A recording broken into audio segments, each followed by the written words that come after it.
नमस्कार दोस्तों। उम्मीद करता हूँ आप सभी लोग स्वस्थ होंगे, साथ ही बहुत अच्छे से अपनी पढ़ाई भी कर रहे हैं। स्वागत है आप सभी का द मैथ्स 247 में। मेरा नाम है कुमार पिंटू विश्वकर्मा। आज की इस वीडियो में जैसा कि आप सभी लोग जानते हैं, हमारा अल्टरनेटिव डे प्रैक्टिस और सिलेबस का सीक्वेंस चल रहा है। आज हमारा प्रैक्टिस नंबर 2 है और इस प्रैक्टिस सेट में मैंने लगभग 20 क्वेश्चन रखे हैं। 20 और 21 क्वेश्चंस के आसपास होंगे, लेकिन क्वेश्चंस का लेवल देख के आपको पता लग जाएगा कि हाँ, ये 20 क्वेश्चन ही लगभग लगभग 40 क्वेश्चन के बराबर है। मैंने 20 क्वेश्चन इसलिए रखे हैं क्योंकि बहुत ही कम टाइम में हम वीडियो को कंप्लीट कर लेंगे, आपका भी ज़्यादा टाइम नहीं जाएगा और आपको ज़्यादा भी परेशानी नहीं होगी। 20 क्वेश्चन मैंने बाइलिंगुअल रखे हैं और आप सभी जानते हैं बाइलिंगुअल कंटेंट बनाने में काफ़ी टाइम लगता है। सारी चीज़ें बाइलिंगुअली लिखना, हिंदी में इंग्लिश में दोनों चीज़ में, तो उसमें टाइम लगता है।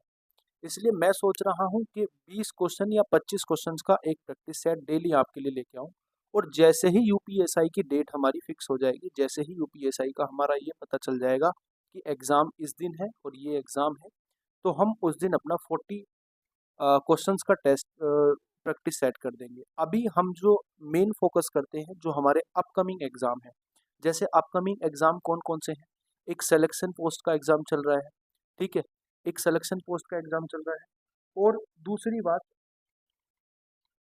बात एक हमारा सीजीएल का एग्ज़ाम भी आ गया और एफकेट का एग्ज़ाम भी हमारा आने वाला है। एफकेट का एग्ज़ाम लगभग लगभग फर्स्ट वीक ऑफ अगस्त के आसपास है, ठीक है? तो ये जो मेन हमारे अभी एग्ज़ाम चल रहे हैं, उन एग्ज़ाम्स को भी ध्यान में रखते हुए इसलिए मैंने बाइलिंगुअल क्वेश्चंस को बनाने की कोशिश की है। क्योंकि कोई जो हमारे पास हमारे अ,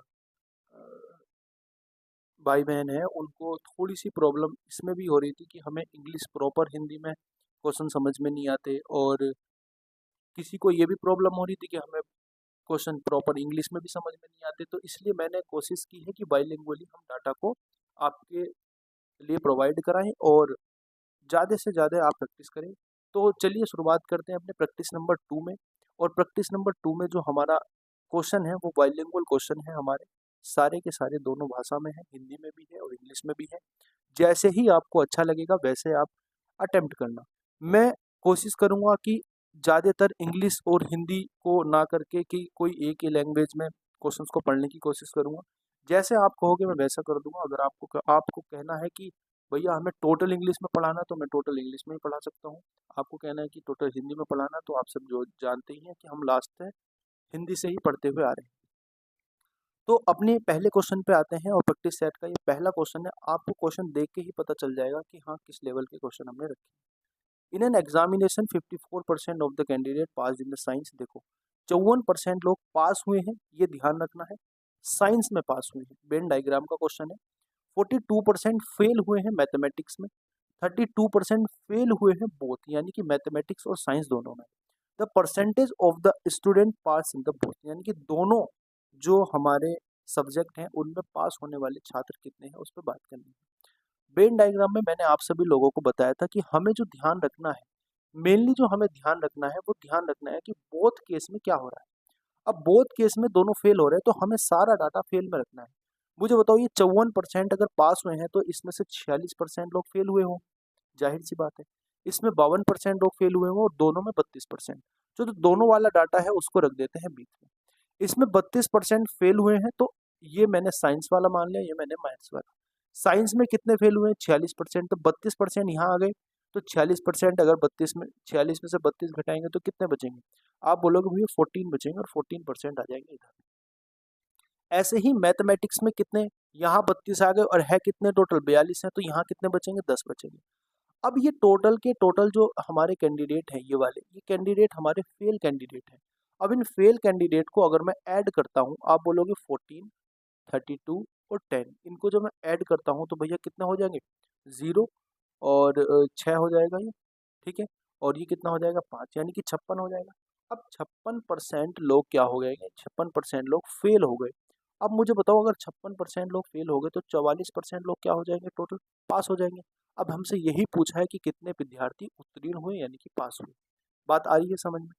अगले क्वेश्चन पे अगर मैं चलता हूँ, तो अगला प्रश्न क्या है उस पर बात करते हैं। देखो, अगला प्रश्न है, the radius of a cylinder is increased by 120% and the height of decrease by 40%, what is the percentage increase in the volume. हमें बताना है कि वॉल्यूम में जो इंक्रीमेंट है वो कितना होगा, वॉल्यूम में जो वृद्धि है वो कितनी होगी अगर उसके सिलेंडर की त्रिज्या में 120% की वृद्धि हुई हो और उसकी जो हाइट है उसमें 40% की कमी हुई हो। आप मुझे बताओगे कि भैया 120% की जो फ्रैक्शन वैल्यू होती है वो कितनी होती है, आप बोलोगे भैया 6/5 होती है। ठीक है, अगर मैं आपसे पूछूं कि 4% जो होगा, 40% जो होगा उसकी फ्रैक्शन वैल्यू कितनी होती है, आप बोलोगे भैया इसकी जो फ्रैक्शन वैल्यू होती है वो होती है 2/5। ठीक है, बात आगे समझ में नहीं आई, 2/5 होती है। मुझे बताओ सिलेंडर का जो हमारा वॉल्यूम होता है वो होता है पाई आर स्क्वायर एच। अब इसमें जो पाई है वो तो कांस्टेंट वैल्यू है, अब जो वेरिएशन आ रहा है वो आर इंटू एच में आ रहा है। जब मैंने आपको परसेंटेज का ये वाला टाइप पढ़ा है तो मैंने आपसे क्या बोला था कि अगर 3 बार आए तो हम 3 बार या तो रेशियो से कर देंगे या दो दो में सक्सेसिव लगा के कर सकते हैं। देखो अगर मैं सक्सेसिव लगाऊंगा तो थोड़ा लंबा हो जाएगा, हम रेशियो से ही करते हैं। आप मुझे बताओ पहले रेडियस में 5 थी रेडियस, अब रेडियस कितनी होगी, 6 होगी। ठीक है, अब दूसरा क्या था, सॉरी बढ़ जाएगी ना, तो बढ़ जाएगी रेडियस तो 11 हो जाएगी, माफ करो, माफी चाहूंगा, रेडियस 11 हो जाएगी। ऐसे ही दूसरे केस में 5 से रेडियस 11 हो जाएगी। अब तीसरे केस में हाइट आ रही है, हाइट यानी कि 5 से कितनी हो जाएगी, 5 से हो जाएगी हाइट कितनी, 7। इसकी मल्टीप्लाई कर लेंगे, 11 11 कितने होते हैं 121, 121 की अगर हम 7 से मल्टीप्लाई करूंगा तो 7 ही कम 7 आ जाएगा। ठीक है, 7 दूनी 14, 14 और का 4 आ जाएगा, और 7 ही का ना 7 और कितने हो जाएंगे दोस्तों, 7 ही कम 7 और 1 8 हो जाएंगे। ठीक है, और ये कितना हो जाएंगे, 5 पंजे 25 पंजे 125, ये 125 हो जाएंगे। हमें बताना है कि कितने परसेंट की वृद्धि हुई है, हमें बताना है दोस्तों कि कितने परसेंट की हमारी क्या हुई है, कितने परसेंट की हमारी वृद्धि हुई है, उस पर हमें बात करनी है। हमें उस पर बात करनी है। तो क्वेश्चन को ध्यान से पढ़ेंगे और क्वेश्चन को करने की कोशिश करेंगे। अब मुझे बताओ, जब हम, अच्छा ये गड़बड़ हुई ना, ये यहाँ गड़बड़ इसलिए हुई है क्योंकि ये हुई है कमी।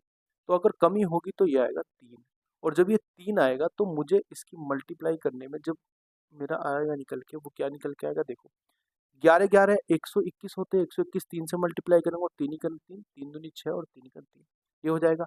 अब मुझे बताओ वृद्धि कितनी हो जाएगी, वृद्धि हो जाएगी भैया कितनी, 13 में से 3 जाएंगे तो 8 बचेंगे, 13 में से 5 जाएंगे 8 बचेंगे, और यहाँ बचेंगे 5, 5 में से 2 जाएंगे 3 बचेंगे, और ये बचेगा कितना आपका 2, ये 238 बचेगा, 238/125 गुणा 100%।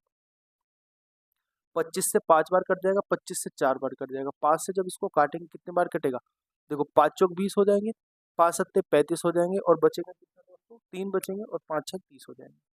अब इसकी मल्टीप्लाई कर दो, देखो 6 चौक 24 का 4, 6 सत्ते 4 सत्ते 28, 28 और 2, 28 और 2 30 हो जाएंगे, और 4 चौक 16 और 3 हो जाएंगे 19, यानी कि 190.4% की उसमें वृद्धि हो जाएगी। बहुत आसान प्रश्न था। ठीक है, रेशियो से हमने इसको सोल्व कर लिया। अगले प्रश्न की बात करता हूं मैं, अगला प्रश्न क्या कहता है, अगला प्रश्न कहता है a shopkeeper sold 2 article for इतने रुपीज। एक शॉपकीपर, इसका बहुत ही आसान तरीका मैं आपको बताऊंगा इस तरीके के प्रश्न का। एक शॉपकीपर क्या होता है, एक दुकानदार दो वस्तुओं को प्रत्येक को 9,441 रुपए में बेचता है, क्या करता है, बेचता है, ये ध्यान रखना है। अगर खरीदता होगा तो अलग हम उसको करेंगे उसको कर देंगे एलिगेशन से, अगर बेचता होगा तो उसका अलग तरीका होता है। अगर बेचता है 9,441 रुपए में बेचता है प्रत्येक को, एक पर उसे 23% का लाभ होता है, दूसरे पर उसको 23% का नुकसान होता है। तो कुल लाभ और हानि बतानी, इस केस में हमेशा हानि होती है, इस केस में हमेशा हानि होती है, और हम बात करते हैं उस हानि की, तो वो हानि जो होती है ना दोस्तों, वो होती है जितने परसेंट है उसका स्क्वायर बटे 100। अब मुझे बताओ 23 का स्क्वायर कितना हो जाएगा, 23 का स्क्वायर हो जाएगा भैया 529। अब 529 को जब मैं 100 से भाग दूंगा तो कितने परसेंट निकल के आएगा, वो निकल के आएगा 5.29%। अब ये क्या होता है, हमेशा ये होता है लॉस, तो आंसर क्या आ जाएगा, आंसर आ जाएगा बी ऑप्शन। आगे की अगर मैं बात करता हूँ अगले प्रश्न की, तो अगला प्रश्न हमारा क्या कहता है, ये बात करते हैं। A shopkeeper mark the price of an article such that after giving a discount of 30% he gain 20% if the mark price of the article is 480, what is the cost price? ये कहना चाह रहा है कि 30% का डिस्काउंट देने पे उसे 20% का लाभ भी होता है। अगर मार्क प्राइस कितना है, 480 है, तो ये बताना है कि कॉस्ट प्राइस कितना होगा। मुझे बताओ आप, अगर मैं किसी वस्तु को 30% का डिस्काउंट दूंगा, तो 30% के डिस्काउंट का मतलब क्या है कि 10 से वैल्यू कितनी हो रही होगी, 7 हो रही होगी। उसी वस्तु पे ही मुझे 20% का लाभ मिल गया। 20% का लाभ का मतलब होता है 5 से 6 हो गई होगी वस्तु। अब ये जो होता है, ये होता है एमपी, ये होता है एसपी और ये होता है सीपी। ठीक है, अब इसको सोल्व कर लो, 7 को इधर पहुंचा दो, 6 को इधर पहुंचा दो। ये मैंने आपको तरीका बताया हुआ है जब मैंने आपको ये चैप्टर कराया था। तो एमपी जो डिस्काउंट होता है वो एमपी और एसपी का रेशियो बनाता है। जो हमारा गेन या प्रॉफिट या लॉस होता है वो सीपी और एसपी का रेशियो बनाता है। एसपी को बराबर करने के लिए हम रेशियो को इस तरीके से लिखते हैं। देखो, ये हो जाएगा 60, ये कितना हो जाएगा 7 छंग 42, ये हो जाएगा 7 पंजे 35। हमारे हिसाब से 60 जो है वो है मार्केट प्राइस, हमारे हिसाब से 35 जो है वो है सीपी। अब मुझे बताओ, जो 48 है, 480 है, वो 60 की वैल्यू है, मुझे निकालनी है 35 की वैल्यू। इससे काट देंगे, 8 छंग कितना होते हैं 48, 8 से मल्टीप्लाई कर देंगे, 35 दूनी 70 होते हैं, 7 चौक 28, यानी कि 280 मेरा आंसर आ जाएगा। बात आगे समझ में, 280 आंसर आ जाएगा। अगली बात करते हैं अगले प्रश्न की। अगला प्रश्न क्या कहता है, बहुत ही अच्छा प्रश्न है और बहुत ही शानदार प्रश्न है, आप ध्यान से पढ़ेंगे इसको। देखो, a sum of 15,000 in invested partially at the 12% per annum and the remaining is 10% per annum if simple interest if अच्छा simple interest पर if the total interest at the end of the 2 year is 3344 यानी कि 3344, how much money will invested at 10% per annum, कितना 1500 रुपये, 15,000 में से कितना उसने 10% पे निवेश किया, ये बात बतानी है। ठीक है दोस्तों, अब मुझे एक बात बताओ आप लोग, एक तो वैल्यू जो है, मान लो एक ए आदमी है और एक आदमी है बी। इस ए आदमी को उसने 12% पे दिया, ठीक है, और इस बी आदमी को उसने 10% पे दिया। मैं इस 10% को कह सकता हूँ 12 माइनस 2% बराबर 10%। बात आगे समझ में। मुझे बताओ, जो पहले साल है, पहले साल तो सीपीएसपी सेम होता है और यहाँ पे सीपीएसपी का कोई मतलब ही नहीं है, वो बेकार की बात थी। मुझे बताओ 3344 जो है वो 2 साल का सीपी है, एसपी सॉरी, और 1 साल का एसपी निकालने के लिए मुझे इसको 2 से डिवाइड करना पड़ेगा। देखो, 2 ही कम 2 बचेगा कितना, 1, 2 छंग 12 बचेगा 1, 2 सत्ते 14, 2 ही कम 2 दूनी 4, यानी कि 1672 मेरा वो 1 साल का मेरा क्या आ जाएगा, 1 साल का मेरा सीपी एसपी आ जाएगा, सॉरी एसपी आ जाएगा। बात आगे समझ में। अब एक बात मैं आपसे पूछना चाहता हूँ, मुझे आप एक चीज और बता दो, अगर मैं दोनों का 12% ही निकाल देता हूँ, मैं ए का भी 12% निकाल दूं, मैं बी का भी 12% निकाल दूं, ये 120 नहीं है 12। ठीक है दोस्तों, मुझे बताओ, अगर मैं ए का भी 12% निकाल दूं, बी का भी 12%, तो दोनों का 12% निकल जाएगा, यानी कि 1500 का 12% निकालना पड़ेगा। बात ये है ना, दोनों का 12% तो 1500 का 12%। अगर मैं 1500 का 1 साल के लिए 12% निकाल देता हूँ, तो बताओ क्या आएगा। अगर मैं 1500 का 12% निकाल देता हूँ तो ये आएगा भैया 1800। बात आगे समझ में। अब मुझे बस इतना बता दो, 1 साल का जो अगर मैं 12% दोनों का निकालता हूँ तो 1800 आ रहा है, अगर अलग अलग परसेंटेज पे निकालता हूँ तो कितना आ रहा है 1672। मुझे बताओ अंतर कितने का आ रहा है, अंतर आ रहा है भैया, अंतर जो कितने का आ रहा है वो मुझे बताना है। देखो 10 में से 2 गए 8 बचेंगे, 9 में से 7 के 2 बचेंगे, ये बचेगा 1, यानी कि 128 का अंतर आ रहा है। और परसेंटेज में अंतर कितना है, परसेंटेज में है भैया 2% का अंतर। अगर 2% की वैल्यू 128 है तो मुझे बताओ 100% की वैल्यू कितनी होगी, 100% की वैल्यू हो जाएगी भैया 6400। तो आंसर क्या हो जाएगा, आंसर हो जाएगा मेरा 6400।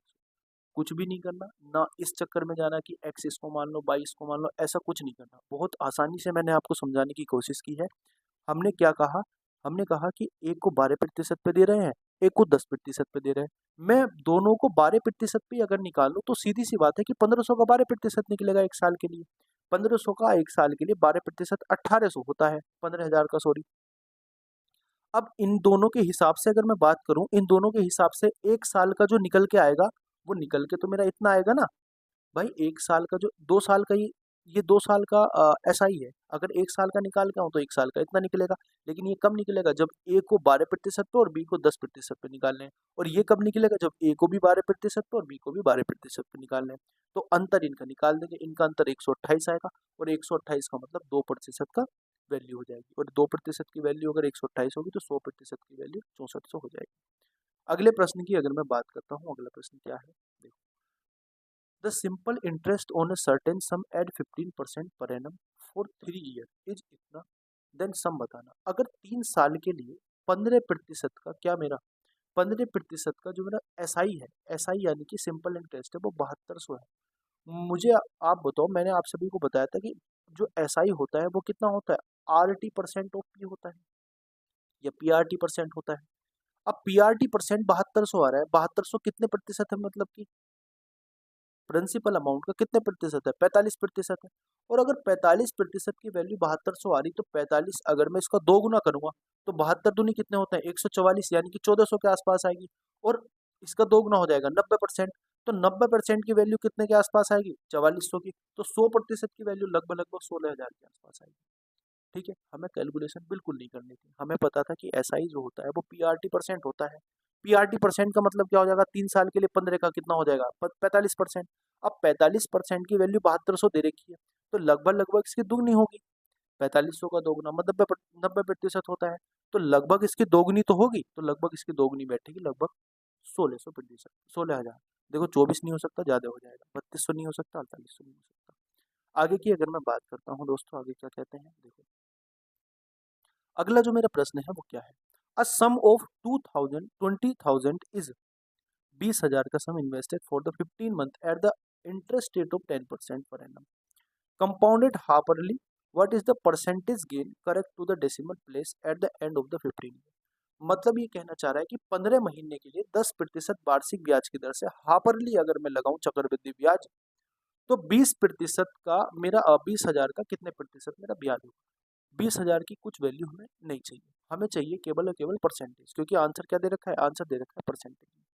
मुझे आप एक बात बताओ, 10% कितने महीने की वैल्यू है, 12 महीने की, क्योंकि पर एनम है ना, पर एनम है, तो 12 महीने की है। मुझे कितने महीने की, 6 महीने की चाहिए। मुझे अगर 6 महीने की चाहिए दोस्तों, तो कितनी आ जाएगी, कितनी आ जाएगी, हाफरली चाहिए ना, हाफरली कितनी आ जाएगी 5%। अब हाफरली कितने बनेंगे, इसमें से 2 बनेंगे, लेकिन एक क्वार्टर भी बनेगा, क्योंकि कितने महीने हैं, 15 महीने। 15 महीने को क्या लिख देंगे, 6 + 6 + 3 लिख देंगे। अब 6%, 6 महीने की जो प्रतिशत वैल्यू है वो कितनी है, 5% है। ये 6 महीने की, मुझे 3 महीने की चाहिए, तो 3 महीने की कितनी आ जाएगी, 2.5% आ जाएगी। ठीक है, बात आ गई समझ में। अब तीनों मेरे पास वैल्यू आ गई, और हम क्या करेंगे दोस्तों, हम सीधी सी बात मैंने आप सभी को बताई थी जब मैंने आपको पढ़ाया था। मैंने आपको बताई थी क्या, कि जैसे 5% है पहले साल की, ऐसे ही दूसरे साल की भी 5% है। मतलब अगर मैं हाफरली काउंट करता हूँ, हाफरली अगर मैं काउंट करता हूँ, तो अगले साल की जो होगी मेरी, वो हाफरली के हिसाब से कितनी हो जाएगी, क्योंकि टाइम जो बचा वो 3 महीने का बचा, और 3 महीने की परसेंटेज हमें निकालनी है। जैसे हमने यहाँ 6 6 महीने की परसेंटेज निकाली, तो ऐसी 3 महीने की परसेंटेज आ जाएगी मेरी कितनी, 2.5। तो इसमें या तो आप सक्सेसिव लगा दो या लगा दो रेशियो। ठीक है, तो सक्सेसिव लगाने की कोशिश करेंगे। देखो 5×5 = 25 हो गए, 5×5 = 10, यानी कि 10.25 आ जाएगा ये, और प्लस इसके साथ 2.5 के साथ हम लगा देंगे। जब इसमें ऐड करेंगे दोस्तों, तो ये आएगा 12.75 आएगा, और ये प्लस और हो जाएगा इसमें, इसकी मल्टीप्लाई कर दो आप, इसकी मल्टीप्लाई करें, 25×5 = 125 का हासिल लगे 12, 25×2 = 50 और 12 62 का 2 हासिल 6 हो जाएंगे, 25 0 0 का 6 हो जाएगा, 25 हो जाएगा। अब 3 अंक के बाद जीरो लगाना, 3 अंक के बाद जीरो अगर मैं लगाऊंगा तो यहाँ आ जाएगा, और नीचे मेरा 100 भी है, और नीचे 100 भी है, तो यहाँ आ जाएगा 0। यानी मैं कह सकता हूँ कि 12.75 में मुझे ऐड कितना करना है, ऐड करना है मुझे इतना, ऐड कितना करना है दोस्तों, ये मुझे ऐड करना है इसमें पॉइंट लगा के। तो ये लगभग कितना आएगा, ये आएगा 13 दशमलव देखो जीरो, 13.0 के आसपास आ जाएगा, है ना, 13.0 के आसपास आ जाएगा। तो आंसर मेरा क्या हो जाएगा, आंसर मेरा यही हो जाएगा, 5×5 = 25, और ये कितना हो जाएगा, 7.5। ठीक है, ठीक है, ठीक है, ठीक है दोस्तों। तो आंसर क्या हो जाएगा, आंसर हो जाएगा लगभग लगभग मेरा कितना, आंसर हो जाएगा लगभग लगभग 13%। बोलो बात आ रही समझ में कि नहीं आ रही? बिल्कुल समझ में आ रही होगी बात। बात बिल्कुल समझ में आ रही होगी, नहीं आ रही? तो आंसर क्या हो जाएगा? आंसर हो जाएगा मेरा 13%, यानी कि मेरा सी ऑप्शन इसका आंसर हो जाएगा। आगे की अगर मैं बात करता हूँ अगले प्रश्न की, अगला प्रश्न क्या कहता है देखो। अगला प्रश्न क्या कहता है दोस्तों? अगला प्रश्न कहता है what is the sum of the mean proportional between 1.8, 10.8, 4.8, then third proportion between 2 and. पहले तो मीन प्रोपोर्शन क्या होता है? अंडर रूट में ए इंटू बी। ए कितना है? 10 दशमलव कितना है? 10.8 में 108/10 लिख दूं, कोई समस्या नहीं है। इसको मैं 4/8/10 लिख दूं, कोई समस्या नहीं है। इसमें से 10 बाहर आ जाएगा, ठीक है। और इसमें से क्या बाहर आएगा? देखो 108 है, 108 गुणा 48 है। मुझे बताओ 12 नम्मा 108 होते हैं, 12 गुणा 9 हो जाएगा। और ये कितना होता है? 12 चौक 48, 12 गुणा 4 हो जाएगा। 9 का क्या बाहर आ जाएगा? 3। 12 का क्या बाहर आ जाएगा? 12। और 4 का क्या बाहर आ जाएगा? 2। यानी मैं इसको कह देता हूँ, कह सकता हूँ 24 या 72, 72/2, यानी कि ये हो जाएगा 7.2। 7.2 इसका मेन प्रपोर्शन हो जाएगा। मैं डायरेक्ट ही आपके लिए लिख देता हूँ, ये कैलकुलेशन ना करके डायरेक्ट ही अगर मैं आपके लिए लिखूं दोस्तों, तो क्या आएगा? डायरेक्ट आएगा 7.2 आएगा। ये हमारा मीन प्रपोर्शन हो जाएगा अंडर रूट 1.8 इंटू 4.8 का, ठीक है। अब इसका मुझे क्या निकालना है? Third proportion. थर्ड प्रपोर्शन कैसे निकालते हैं? 2/4 बराबर 2/4 कैसे निकालते हैं थर्ड प्रपोर्शन? ये हो जाएगा हमारा कितना? 2/4 और इज इक्वल टू कितना हो जाएगा? 4 अपॉन कितना? 4/x। ये हो जाएगा हमारा। तो कैसे निकालते हैं थर्ड प्रपोर्शन दोस्तों? ये x बराबर कितना आ जाएगा? 2 से ये काट दो 2 बार, तो कितना आ जाएगा? 8। इसका मुझे सम बताना है कितना होगा। सम अगर मैं इसका बताने जाऊँ, 7.2 प्लस के 8 कितना हो जाएगा दोस्तों? 15.2। तो आंसर क्या हो जाएगा? आंसर हो जाएगा डी ऑप्शन। आगे की अगर मैं बात करता हूँ अगले प्रश्न की, अगला प्रश्न मुझे क्या कहता है?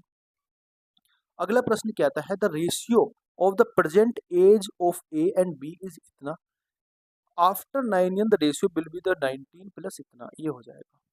देखो मुझे बताओ, ये पहला जो रेशियो था मेरा कितना था? 8.9 था। 9 साल की वृद्धि के बाद कितना हो गया? इतना हो गया, ठीक है। अच्छा 9 और 12 होते हैं 21, 8 और 12, ठीक है।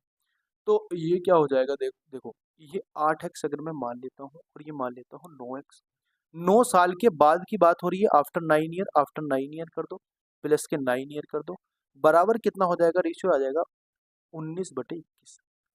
21 अट्ठे कितने होते हैं? 8 में 8, 8 दूनी 16, यानी कि 168x हो जाएगा।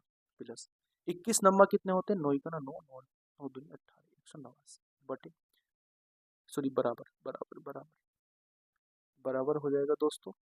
बस सोल्व भी करना है, मैं इसको कैलकुलेशन ही करनी है और कुछ नहीं करना।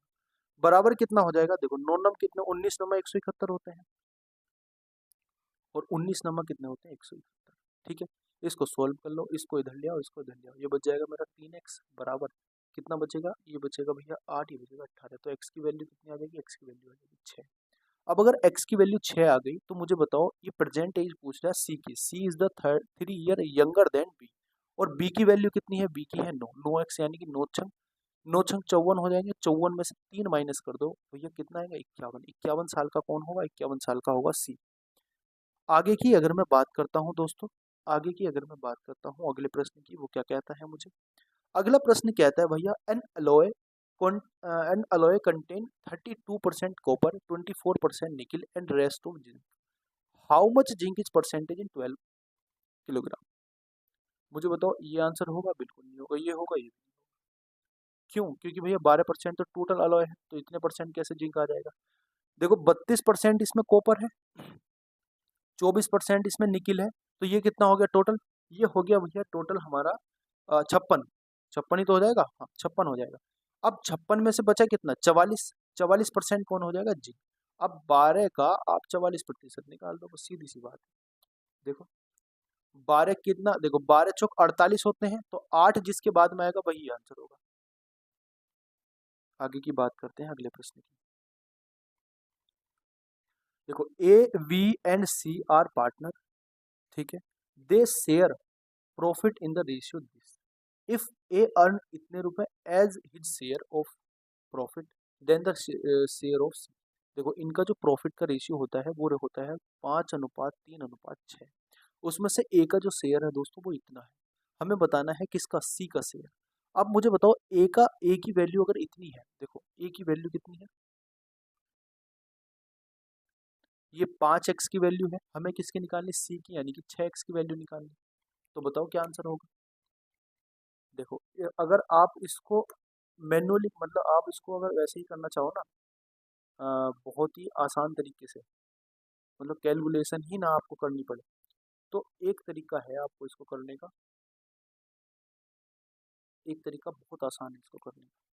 तरीका क्या आसान है दोस्तों, तरीका ये आसान है कि आप जब इसको डिवाइड करोगे 5 से और 6 से मल्टीप्लाई करोगे तो लगभग लगभग आंसर तो इससे ज़्यादा ही आएगा, और इससे ज़्यादा जो है ऑप्शन में वो एक ही आंसर है, डी, वही आंसर हो जाएगा। बात आ गई समझ में, वही आंसर हो जाएगा। आगे की बात अगर मैं करता हूँ, देखो प्रश्न कुछ अलग तो नहीं था,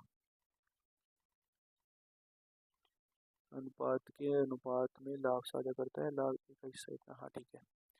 आगे की अगर मैं बात करता हूँ दोस्तों अगले प्रश्न की, वो क्या कहता है, in a class of 50 student 40% are girl. 50 student की जो क्लास है उसमें 40% क्या है, तो 5 चौक 20 है उसमें लड़कियां, और 30 है उसमें क्या, लड़के। The average weight of the boy is 62 kg and that of the girl is इतना। What is the average weight of the whole class. इसको दो तरीके से हम कर सकते हैं। पहले मैं इसको आपको बहुत आसान तरीके से बताता हूँ। बॉय का जो हमारा ये है गर्ल, ये है बॉय। बॉय का जो हमारा एवरेज है वो कितना है दोस्तों, वो है हमारा 62, और जो गर्ल का है वो है 58। दोनों की मल्टीप्लाई कर दो, 6 दूनी 12, और 6 सॉरी 3 दूनी 6, 3 दूनी 6 और 6 ती 18 हो जाएगा। 3 दूनी 6 और 6 ती 18 हो जाएगा, और ये कितना हो जाएगा, 8 दूनी 16, 8 पंजे 10, सॉरी 2 अट्ठे 16 का 6, 2 पंजे 10 और 11, 0, 6 6 12 का 2, 8 और 1 9 और 10 का 0, ये हो जाएगा 3, और डिवाइड कर देंगे इसको 50 से, तो काट देंगे, 5 से काटेंगे 6 बार, 60.4 आंसर आ जाएगा हमारा, ए ऑप्शन। ठीक है, अब इसको एलिगेशन से आप करके बताना, एलिगेशन से आप इसको करके बताना, एलिगेशन से जो मैंने आपको समझाया था एलिगेशन, उसको करके बताना। The average of 60 number is इतना, the average of first 7 number is इतना, एंड द 45, अच्छा 7 नंबर का 45 है, and the next 6 number is इतना, ये हो जाएगा तुम्हारा कितना, 14 number is 11 less than 15 number, and 5 more than the 16 number, then the average of the 15। बहुत अच्छा प्रश्न है, और इस तरीके के प्रश्न आपको सीजीएल मेंस में दिखाई देते हैं। सीजीएल मेंस हो गया, और ये जो क्वेश्चन है ना, ये सीपीओ का क्वेश्चन है। देखो बहुत आसानी से हम करने की कोशिश करेंगे। आप मुझे बताओ, जो 16 नंबर है उसका जो एवरेज दे रखा, मुझे इतना दे रखा, 16 अट्ठे 128 होते हैं, 16 चौका कितने होते हैं 64, 64 में अगर मैं 12 जोड़ देता हूँ तो कितना आएगा बोलो, आएगा भैया 76। ठीक है, बात आगे समझ में, क्या आएगा, ये आएगा मेरा 76। अब आप बताओ 16 जो मुझे नंबर दे रखी है, 16 नंबर दे रखी है, उसका जो रेशियो, सॉरी उसका जो एवरेज मुझे दिया हुआ है, वो एवरेज दिया हुआ है दोस्तों, एवरेज दिया हुआ है मुझे कितना, 16, एवरेज दिया हुआ है मुझे कितना, 16 दिया हुआ है। बात आ गई समझ में। अब उसने कहा कि average of the first 7 number, जो पहले 7 नंबर है, जो पहले 7 नंबर है उसका जो एवरेज दिया हुआ है दोस्तों, कितना दिया हुआ है, एवरेज दिया हुआ है 45। तो 7 की अगर मैं 45 से मल्टीप्लाई करूंगा कितना आएगा, देखो 45 दूनी 90 होते हैं, ये हो जाएगा मेरा 315। ठीक है, अब ये कह रहा है कि उसके नेक्स्ट अगर 6 नंबर की मैं बात करता हूँ, 6 नेक्स्ट नंबर की अगर मैं बात करता हूँ, उनका एवरेज दे रखा मुझे 42, 6 दूनी 12 होते हैं, 6 पंजे 30 और 1 31 हो जाते हैं। ठीक है, बात आगे समझ में। If the 14 number is 11 less then the 15 number, number 16 है, ये हमारे 13 नंबर यहाँ आ चुके हैं। आप मुझे बताओ, अगर मैं एक 14 नंबर हो गया मेरा, एक हो गया 15 और एक हो गया 16। ठीक है, ये टोटल एवरेज है, और ये अभी इन दोनों का निकल के आया, उसका सम कितना है, 7 2 और 6 है। ठीक है, अब मुझे बताओ, ये कहना चाह रहा है कि 14 number is 11 less then the 15 number and is more 5 more than the 16 number. Hindi में पढ़ लेते हैं। देखो 14 जो है, 14वीं संख्या 15वीं संख्या से 11 कम है, और 16वीं संख्या से 5 अधिक है। मैं 16वीं संख्या को मान लेता हूँ x, इससे 5 अधिक है तो ये हो जाएगी x प्लस के 5, ठीक है। और 15वीं संख्या से 11 कम है, तो इसमें से आप बताओ 11 अगर कम करूं मैं, तो मतलब ये 15वीं संख्या से 11 कम है, तो 15वीं संख्या 14वीं संख्या से 11 ज्यादा होगी। अब 11 ज्यादा होगी तो ये हो जाएगा x प्लस के 16। देखो अब 15वीं संख्या जो है 14वीं संख्या 15वीं संख्या से 11 कम है, इसमें से -11 करूंगा तो यही आएगा। और 16वीं संख्या से 5 अधिक है तो 16वीं संख्या ये हो जाएगी। बात आगे समझ में। अब मुझे बताओ आप, जो इन सबको अगर मैं जोड़ूं ये हो जाएगा इतना, प्लस इसको जो अगर मैं जोड़ूं तो 3x प्लस के कितना हो जाएगा 21, 3x प्लस के कितना हो जाएगा दोस्तों 21 हो जाएगा, और बराबर कितना है, बराबर है इसके। अब आप मुझे बताओ अगर मैं 768 में से दोस्तों माइनस करता हूँ मेरा 200 कितना, अगर मैं देखो ये कितना हो जाएगा, अगर मैं इधर करूंगा तो ये हो जाएगा प्लस इसको, इसको जब मैं इसमें जोड़ूंगा तो कितना हो जाएगा 8 हो जाएगा, और ये हो जाएगा तुम्हारा 4, ये हो जाएगा 6। अब यहाँ से 3x की जो वैल्यू निकल के आएगी, देखो लगभग लगभग कितनी, ये इसमें से माइनस करेंगे, इसमें से अगर माइनस करूंगा तो 120 बचेगा, तो x की वैल्यू कितनी आ जाएगी, 3 से कट जाएगा 40 आ जाएगी। x की वैल्यू 40 आ गई। अब अगर x की वैल्यू 40 आ गई दोस्तों, तो 15वां जो वो हमारी 15वीं संख्या कितनी हो जाएगी, 40 प्लस के 16 कितनी हो जाएगी बताओ, 40 प्लस के 16 कितनी हो जाएगी, ये हो जाएगी 56।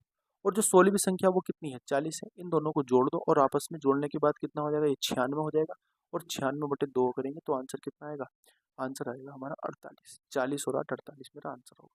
बात आगे समझ में, बहुत आसानी से मैंने इसको समझाने की कोशिश की है, ठीक है, बहुत आराम से मैंने इसको समझाने की कोशिश की है, आपको समझ में आ गया होगा। अगले प्रश्न की अगर मैं बात करता हूँ दोस्तों, अगला प्रश्न क्या कहता है, अगला प्रश्न कहता है the efficiency of A B C are in ratio 4:5:6 ratio है, working together they can complete the work in 12 days, how many days A alone the work. देखो कुछ नहीं करना, इसकी 4 क्षमता है, इसकी 5 क्षमता है, इसकी 6 क्षमता है, और ये दोनों 12 दिन में काम को कंप्लीट कर देते हैं। हम ए से काम कराना है, ए की क्षमता कितनी है 4, 4 तिया 12, 3 का मल्टीपल ढूंढ लो कौन है, ये भी है, ये भी है, देखो ये हो जाएगा 15, 15 तिया हो जाएगा 45, आंसर आ जाएगा बी ऑप्शन, ठीक है। ठीक है दोस्तों, अब आगे की बात करते हैं अगले प्रश्न की। अगला प्रश्न क्या कहता है, अगला प्रश्न कहता है 18% working 8 hour a day can complete 3 unit of the work in 10 days. अच्छा 18 लोग हैं, ठीक है, और 8 घंटे काम करते, एमडीएच फॉर्मूले में मैंने आपको एमडीएच फॉर्मूला बताया था, एमडीएच अपॉन डब्ल्यू करके बराबर एमडीएच अपॉन डब्ल्यू, उस फॉर्मूले पे 18 आदमी हैं, 8 घंटे काम करते हैं और 10 दिन तक काम करते हो, काम करते हैं 3 यूनिट, ठीक है। अब अगर हाउ मेनी पर्सन, पर्सन हमें बताने, हमें मैन बताने कितने होंगे, are required to complete 5 unit of work, work कितना है 5 यूनिट है, ठीक है, ऑफ दैट वर्क 16 डेज में और 6 घंटे पर डे। आप मुझे बताओ, देखो 8 दूनी कितने होते हैं 16 होते हैं, ये 6 से कितनी बार कर देगा, 3 बार कर देगा, 6 तिया 18 होते हैं ना, 6 तिया 18 होते हैं। अब 2 बचा मेरे पास, 2 से ये कितनी बार कर देगा, 5 बार कर देगा। अब ये 3 से 3 कर देगा और 5 की मल्टीप्लाई इधर हो जाएगी, तो m की जो वैल्यू आ जाएगी वो आ जाएगी 25। मतलब मुझे कितने आदमी चाहिए, 25 आदमी चाहिए भाई। अगले प्रश्न की अगर मैं बात करता हूँ, वो क्या कहता है, ये प्रैक्टिस सेट चल रहा है। अगर आप सोच रहे हो कि इतनी जल्दी क्यों कर रहे हो सर, तो इसका मतलब ये है कि आपने प्रैक्टिस में कमी करी है, तो ये चल रहा है आपका प्रैक्टिस सेट। मैं आपको बताऊंगा जल्दी, जितने जल्दी से जल्दी आप क्वेश्चन को सोल्व कर सको मैं आपको वो सिखाऊंगा। अगले प्रश्न की अगर मैं बात करता हूँ, अगला प्रश्न क्या है, pipe A and B can fill a tank in 6 hour and 9 hour. मतलब एक पाइप ए है और एक पाइप बी है, ये एक टैंक को 6 घंटे में और ये 9 घंटे में कंप्लीट कर देता है। And the pipe C can empty the full tank in 12 घंटे, यानी कि सी जो है 12 घंटे में इसको खाली कर देता है। 36 अगर मैं इनका एल्सियम लूँ तो 6 छंग 36, 9 चौक 36, 12 के 36 आ जाएगा। If all the pipe are open together, अगर ये एक साथ सारे पाइप को क्या करते हैं, खोलते हैं, when a tank is empty, जब टैंक खाली होता है, in how many days hour 35% of the tank will be full. यानी ये कहते हैं कि 35% टैंक कब भर जाएगा, अगर इन तीनों को एक साथ खोल दिया जाए। देखो ये माइनस में है क्योंकि ये खाली कर रही है, इन तीनों को एक साथ खोल दिया जाए तो इनकी इफिशियंसी हो जाएगी 7। आपको पता है इसकी इफिशियंसी 7 हो जाएगी क्योंकि 6 प्लस के 4 माइनस के 3 हो जाएगी, और 10 में से 3 के कितनी इफिशियंसी आ जाएगी, ये करेंगे 7 की इफिशियंसी से, यानी कि तीनों को अगर खोल दिया जाए तो 7 की इफिशियंसी से 1 घंटे में काम करेंगे। 1 घंटे में 7 काम करेंगे और हमें काम कितना कराना है, हमें काम कराना है 36 और 36 का भी 35/100 इतने प्रतिशत। और कितने कितने की यूनिट से कराना है, 7 से। 7 से कट जाएगा कितनी बार, 5 बार। 5 से कट जाएगा 20 बार। 2 से कट जाएगा 18 बार और 10 से कट जाएगा 1.8। तो आंसर क्या आ जाएगा, 1.8। अगले प्रश्न की अगर मैं बात करता हूँ, अरे भाई, अगले प्रश्न की अगर मैं बात करता हूँ, अगला प्रश्न क्या है, if a train travel with the speed of 552 kilometre per hour. अगर एक ट्रेन 52 किलोमीटर पर आवर की स्पीड से क्या करती है, जाती है, ठीक है। अगर एक ट्रेन 52 किलोमीटर प्रति घंटे की रफ्तार से जाती है दोस्तों, it reach is the it destination late by कितना, late by 15 minute. However if its speed is 65 kilometre per hour. अगर इसकी स्पीड हम 65 किलोमीटर पर आवर कर देते हैं तो it is late by 5 minute only. The right time for the train to cover the journey. हमें बताना है कि वो सही समय क्या होगा जब ट्रेन अपनी जर्नी को कंप्लीट कर लेगी। हिंदी में एक बार पढ़ लेंगे, यदि कोई ट्रेन 52 किलोमीटर प्रति घंटा की गति से यात्रा करती है तो वह अपने गंतव्य पर 15 मिनट देरी से पहुंचती है। 15 मिनट देरी से क्या करती है, 15 मिनट देरी से क्या होती है, पहुंचती है। ठीक है दोस्तों। हालांकि यदि इसकी गति 65 किलोमीटर प्रति घंटे की रफ्तार से हो तो यह केवल 5 मिनट देरी होती है, मतलब ये केवल 5 मिनट देरी से पहुंचती है। तो ट्रेन को अपने यात्रा को कवर करने का सही समय क्या होगा, ये हमें बताना है।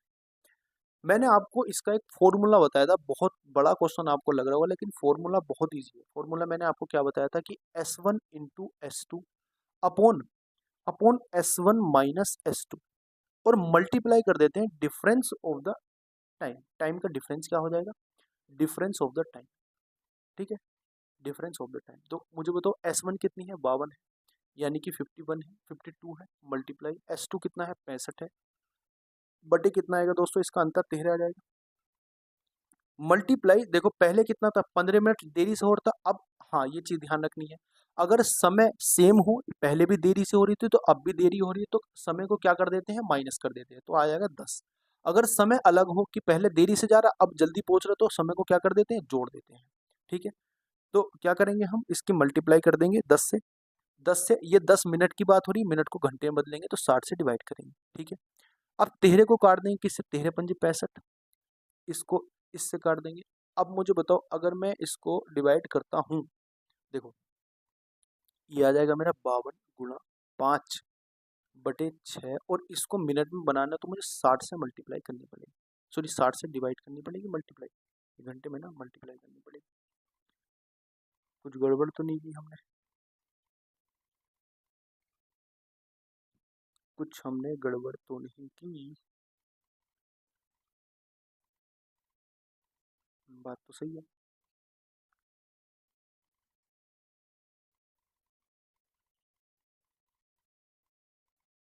ठीक है, सोल्व करते हैं। देखो, सोल्व करने की हम इसको कोशिश करते हैं। एक बार मैं आपको इसको ध्यान से एक बार और कर देता हूँ। देखो, फॉर्मूला आपको पता था, S1 into S2 upon S1 minus S2, मतलब दोनों का अंतर, फिर टाइम का अंतर का मल्टीप्लाई कर देते हैं। मुझे बताओ ये कितना होगा, 52 होगा, मल्टीप्लाई ये होगा 65, और इनका अंतर आ जाएगा दोस्तों 13, और मल्टीप्लाई 10, इनका टाइम आ जाएगा, अंतर ये हो जाएगा 60। ठीक है, बात आ गई यहाँ तक समझ में, यहाँ तक बात आ रही है समझ में कि नहीं आ रही। ठीक है, और ये होता क्या है दोस्तों, ये होता है डिस्टेंस। ये डिस्टेंस का फॉर्मूला होता है ना, हाँ ये डिस्टेंस वाला फॉर्मूला होता है, ये डी बराबर होता है। ठीक है, अब इसको इससे काट देंगे, ये हो जाएगा 13 पंजे 65, ये कितना आ जाएगा मेरा, बताओ डी बराबर कितना आ जाएगा, डी बराबर आ जाएगा तुम्हारा मल्टीप्लाई 5/6 आ जाएगा। ठीक है, ये आ जाएगा 3, ये आ जाएगा कितना, 26, और 26 पंजे होते हैं 130, यानी 100, हाँ 6 130/3 आ जाएगा। अब डिस्टेंस क्या आ जाएगी, डिस्टेंस आ जाएगी 130/3। मुझे क्या निकालना, मुझे तो टाइम निकालना है, वो टाइम कितने टाइम में पहुंच रहा है, ये हमें बात करनी है। मुझे तो टाइम निकालना है ना, तो टाइम बराबर कितना हो जाएगा, distance upon speed, distance upon speed हो जाएगी। पहली स्पीड क्या थी, 52 थी, निकाल दो आप कितना निकलेगा,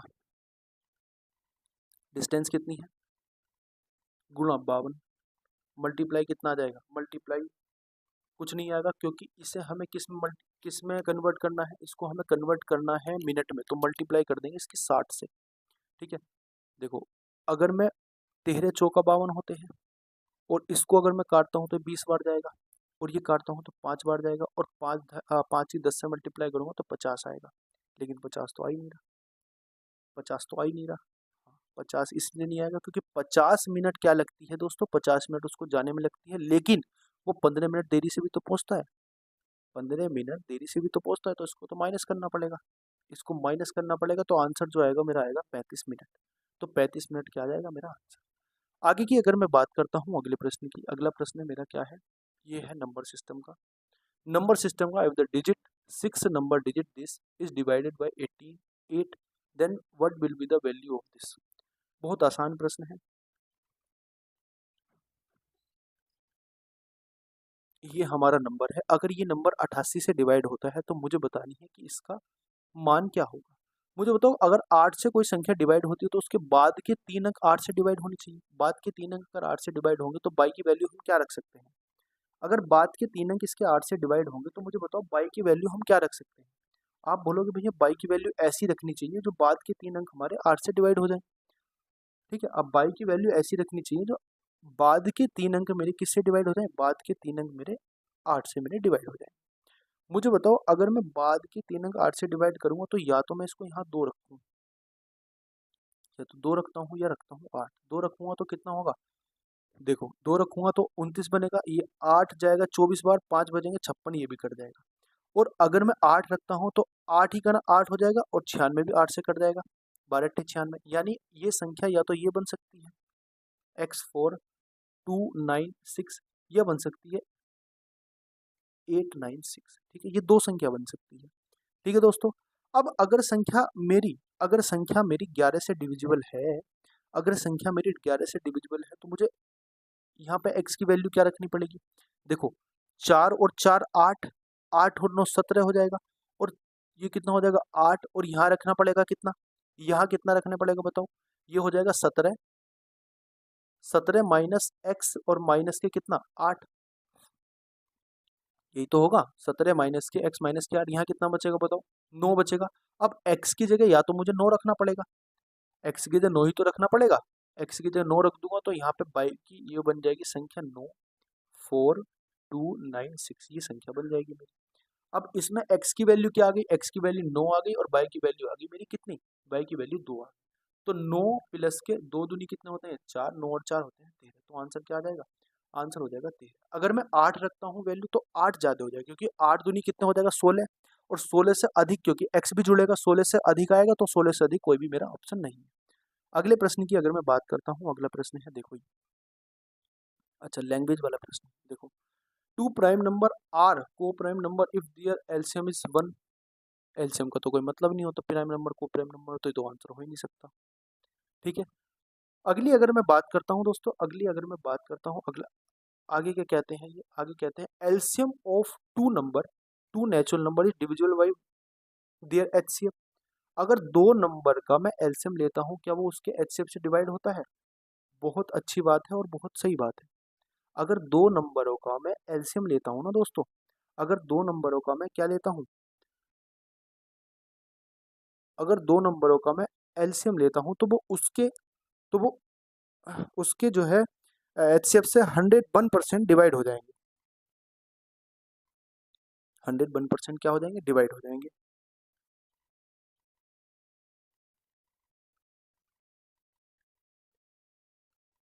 देखो आप खुद बताओ, मुझे बताओ दो नंबर का अगर मैं एलसीएम लूँ, दो नंबर है मेरे कितने, एक 2 है एक 4 है, इसका एलसीएम मैं 4 ले लेता हूँ, इसका एचसीएफ हो जाएगा 2, तो ये एलसीएम 2 से डिवाइड तो हो जाएगा, है ना, डिविजिबल होता है हमेशा किससे, एच से। तो यही संख्या मेरी, कथन मेरा बी ऑप्शन सही है।